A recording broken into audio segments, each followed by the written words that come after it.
Welcome in, all you mystical, magical beasts. And today we're going to be talking about Harry Potter and the Deathly Hallows, Part 1 in 3D. So, as we know, 3D was a huge craze from probably 2009 when Avatar released by James Cameron. And they made the Part 1 and Part 2 of the last movie a 3D version. Now, it was not filmed in 3D, from what I'm understanding, and it was kind of a not very well put together 3D conversion. The 3D in this movie is fairly flat.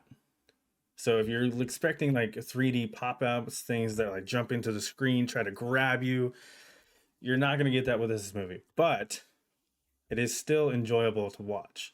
Now, I've seen some other reviews and they say that the conversion is really dark, meaning once you put your glasses on, the picture is really dark.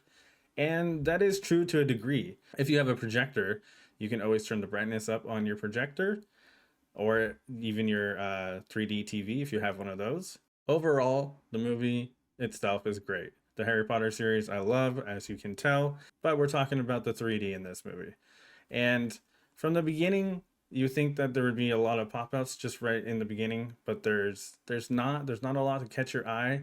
I'd say about halfway through the movie, there's some areas that stand out more. But this is more of a window look into the movie instead of pop-outs. I personally love pop-outs, especially with spells and wands. You think you would have a lot of pop-outs. You just didn't get that with this movie. There was one scene especially I just thought like they could have really done the pop-out so much better. Um, I'm this is a spoiler, so if you don't want to know, go ahead and skip to the end of the video. But when Bellatrix Lestrange throws the dagger at Dobby, that could have been the perfect pop out into the screen, make it look like he was about to hit you. It popped out a little bit, but not anything like it should have. So I was very disappointed with that.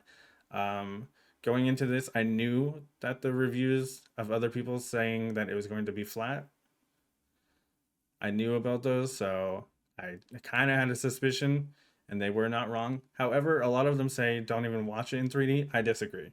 If you like 3D, you're trying to get into 3D, definitely pick it up. It's super cheap. I got both of them together for 12 bucks on eBay. You can't go wrong with that. I really enjoyed watching in 3D, even though it wasn't the best 3D. So let me know if you've seen this movie in 3D. If you have a 3D projector or a 3D TV, let me know. And if you don't, maybe start looking into getting some 3D. It's really cheap to get into 3D now, except for the projector. That's where you're going to spend your most money. But getting the movies are fairly cheap. They're harder to find because they're no longer really making them, but it's fairly cheap. So let me know in the comments if you have seen this movie.